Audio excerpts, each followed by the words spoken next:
आज मैं आपके साथ मटर के छिलकों से ऐसा सोना बनाने का राज बताऊंगी जो कोई भी नहीं बताएगा। तो आज की वीडियो में आपके लिए छोटे छोटे ऐसे टिप्स हैं, क्लीनिंग टिप्स हैं, जिससे आपकी ज़िंदगी आसान हो जाएगी और आपकी तमाम मुश्किलात जो है वो हल हो जाएंगी।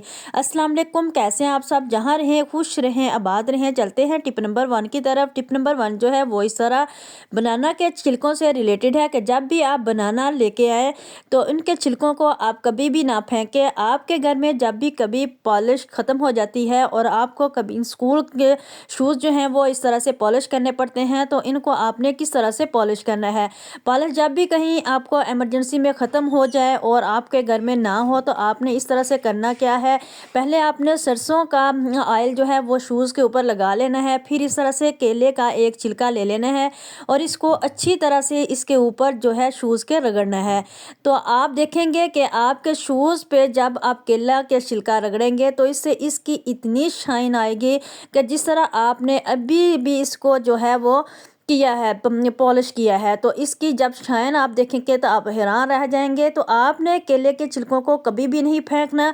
इस तरह से आपने क्या करना है कि जब ऑयल आपने ज़रूर लगाना है, ऑयल लगाने के बाद आपने छिलका जो है इसके ऊपर इस तरह से रगड़ना है। तो आप फिर कोई भी कपड़ा लेके, नरम कपड़ा लेके इसको अच्छी तरह से साफ़ कर लें। साफ़ करने के बाद आप देखें कि आपका जूते जो हैं वो कितनी शाइन हो गई है और इस तरह से आप अपने घर में जूतों को पॉलिश कर सकते हैं।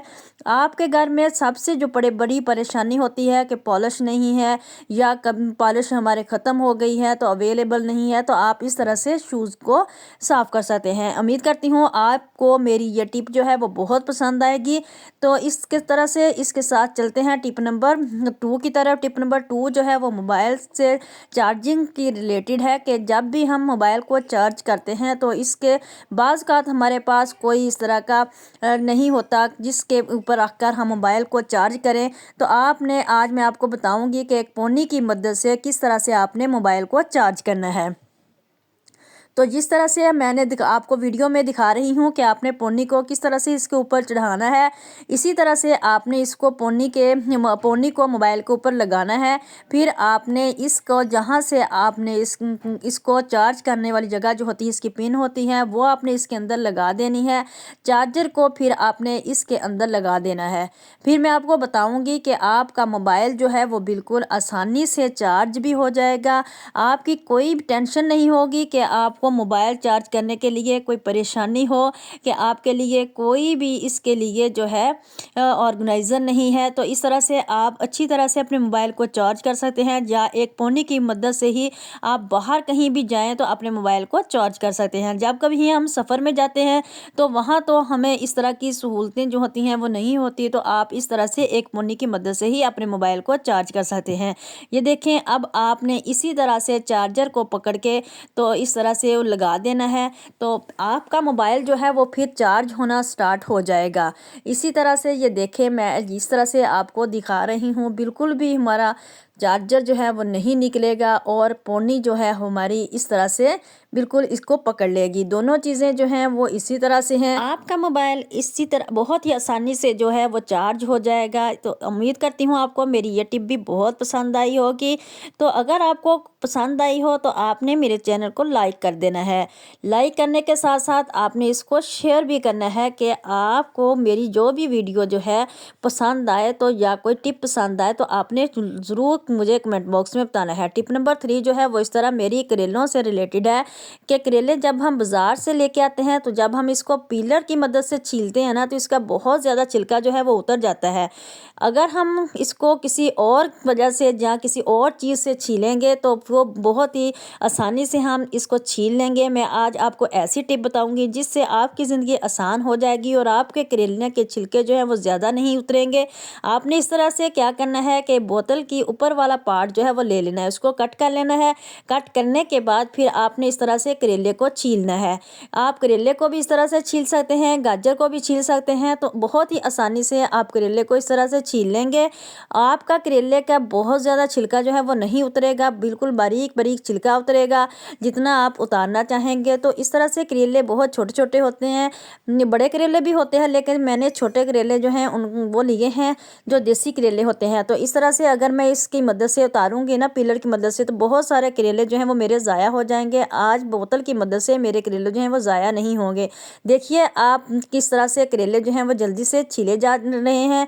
आप भी इस तरह से अपने घर में इस टिप को ट्राई करें और ज़रूर मुझे बताएँ कि आप इस तरह से करेले किस तरह से छील सकते हैं। करेले छीलें, गाजरें छीलें और गजरेला बनाएँ। उम्मीद करती हूँ आपको मेरी ये टिप बहुत पसंद आएगी। तो इस तरह से बहुत जो है मल्टी हम ऑर्गेनाइज़र हैं वो घर में बना सकते हैं। तो इसी बोतल की मदद से ही मैंने पहले भी आपको काफ़ी जो है वो टूल्स बना के दिखाए हैं। आप इस तरह से जब करेले छील लेंगे, फिर आप इस तरह से इसके छुरी की मदद से इसको काट के तो आप बीज निकाल लें। तो बहुत ही आसानी से इस तरह से आपकी मनी सेविंग भी होगी और आपका टाइम सेविंग भी होगी। तो इस तरह से आपने इनको जल्दी जल्दी से छील लेना है, बहुत ही आसानी से। ये देखें मैंने इसको छील लिया है। ना तो कोई मुश्किल काम है और ना ही कोई जो है वो देर लगती है। तो इसी तरह से ये देखें मैंने इनको छील लिया है। उम्मीद करती हूँ तो आप भी इस टिप को लाजमी फॉलो करेंगे। तो अगर आपको पसंद आए तो मुझे कमेंट बॉक्स में ज़रूर बताना। तो इस तरह से घर के छोटे छोटे जो काम होते हैं ना, जब इनको करते हैं ना, तो फिर बहुत मज़ा आता है और टाइम भी जल्दी गुजर जाता है और हमारा टाइम जो है वो बच भी जाता है। इस तरह से हमारी मनी सेविंग भी हो जाती है, टाइम सेविंग भी हो जाती है। तो आप इस तरह से हमारी जो टीम वीडियो होती है इनको देख कर आप अपनाया करें, तो आपकी बहुत ज़्यादा मुश्किलात जो हैं वो हल हो जाएंगी। तो देखते जाएं, मैंने इसी तरह से आपके सामने ही इस तरह करेले जो हैं वो छील दिए हैं। आप भी इस टिप को लाजमी फॉलो करें और मुझे कमेंट बॉक्स में ज़रूर बताएं। चलते हैं टिप नंबर 4 की तरफ। टिप नंबर 4 जो है वो मटर के छिलकों से रिलेटेड है कि सर्दियों में हम मटर तो बहुत ज़्यादा खाते हैं। चावलों वाले मटर वाले चावल हों तो वो भी हम बड़े ही शौक़ से, बच्चे बड़े सब शौक़ से खाते हैं। तो आपने जब भी क्या करना है कि जब भी मटर लेके आए तो इनके छिलकों को कभी भी ना फेंकें। तो सर्दियों में हमारे हाथों में, जोड़ों में, नाखूनों में बहुत ज़्यादा दर्द होना स्टार्ट हो जाता है। तो आज ऐसी टिप बताऊंगी जिससे आपके नाखूनों में कभी भी दर्द नहीं होगा और एक मटर के छिलकों की मदद से आपके घुटनों में, आपके जो है जोड़ छोटे छोटे जो हैं इनमें दर्द जो है वो सही हो जाएगा। और इस तरह से आप अपनी जो है ज़िंदगी को आसान करेंगे। तो इस तरह आपने इसके ऊपर अप्लाई करना है, इसको हल्के हल्के रब करना है। तो आपके जितने भी इस तरह नाखूनों में दर्द हो या इस तरह के छोटे छोटे जोड़ों में दर्द हो तो आपका दर्द जो है वो ठीक हो जाएगा। बेशक आप इस तरह से डेली थोड़ी देर इस तरह से ऊपर इसको रब कर लिया करें। तो उम्मीद करती हूँ आपको मेरी यह टिप भी बहुत पसंद आई होगी। तो इसी तरह से हम मटर की मदद से अपनी हड्डियों को मजबूत बना सकते हैं, मटर के छिलकों की मदद से, क्योंकि मटर में बहुत ज़्यादा जो है वो फास्फोरस होता है, कैल्शियम भी होता है। तो हरी सब्जियां जो हैं वो हमें खानी चाहिए। आपने इस तरह से इसको जल्दी जल्दी अप्लाई कर लेना है, फिर आप इस को वॉश कर लें। तो अगली टिप जो है वो मेरी इस तरह से है कि मैं आपको ऐसा फर्टिलाइज़र बताऊंगी कि जो हमारे पौधों के लिए बहुत ही मुफीद होगा। तो इतनी देर में इसके साथ ही अगर आप मेरे चैनल पर न्यू हैं, मेरे चैनल को लाइक, सब्सक्राइब और शेयर लाजमी कर दीजिए। तो ये देखें मैंने पानी ले लिया है थोड़ा सा और इसमें मैंने मटर के छिलके जो हैं वो भिगो दिए हैं। और मटर के छिलके जब मैंने भिगो दिए हैं ना, तो इसको आपने 1 दिन तक इनको इस तरह से पड़े रहने देना है ताकि इनका अच्छी तरह से असर निकल जाए। फिर आप इनको इस तरह पौधों में, हमारे खेतों में हो या हमारी सब्जियां जो हों उनमें आपने इनका पानी जो है मटर के छिलकों का अच्छी तरह से डाल देना है। तो आपके पौधे जो हैं वो अच्छी तरह से नोशनमा करेंगे और हमारी सब्जियों को बहुत ज़्यादा जो है फ्रूट लगेगा। जैसे बैंगन वगैरह हो गए, आलू वगैरह हो गए, तो आप इस तरह आप इनका पानी जो है डालेंगे तो आपका धनिया भी बहुत तेज़ी से जो है वो बढ़ेगा। उम्मीद करती हूँ आपको मेरी ये टिप भी बहुत पसंद आएगी। तो इसके साथ ही फिर मैं इजाज़त चाहती हूँ। अपना रखिएगा बहुत सारा ख्याल, दुआओं में याद रखिएगा। अल्लाह हाफिज़।